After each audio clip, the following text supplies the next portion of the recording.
This is a big deal. This is the first time that Russia has struck militarily outside of the old Soviet Union since the fall of the end of the Cold War. In the case of Iraq and Syria, the vacuum that we left when we disengaged is now being filled by people we really don't like.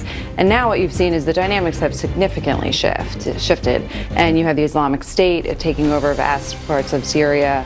Russia is now moving in. There's complete failures of different aspects of the administration's strategy. Some big developments this week with Russia and airstrikes. Where do you stand on There's that? no question they're not targeting the right people. And there's a real question you have to ask, why are they there? Are we so weak as a country that we couldn't keep them out of there? Do we have such a lousy foreign policy that we're allowing them to come in and mess up the whole Middle East? Everywhere that Obama has alienated our allies, Putin is moving in on them. When we step out, others are stepping in. I see this Russian intervention kind of the latest move in a pretty negative process that's been going on for several years now. My gosh, they would never have come in there had this president stood up and said, hey, wait a minute. When I draw a red line, I'm going to live up to the red line. He didn't. When Bashir al-Assad crossed that line, the president did nothing.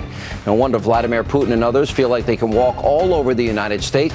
The people understand that this is a dangerous thing. And by allowing Russia to essentially bomb America's presumptive allies, those moderate, so-called moderate rebels, it's a real slap in the face of America. And I've got to tell you, we're going to pay a huge price for this.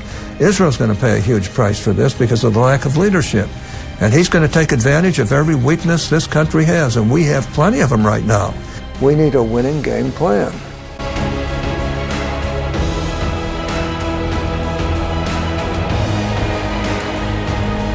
The escalation of the fighting in the Middle East comes as President Obama threatens to veto a defense funding bill that gives him the spending increases he has asked for. That is a piece of legislation that the president would veto. He'll veto the Defense Authorization Act, which is, I consider, a stunning moment.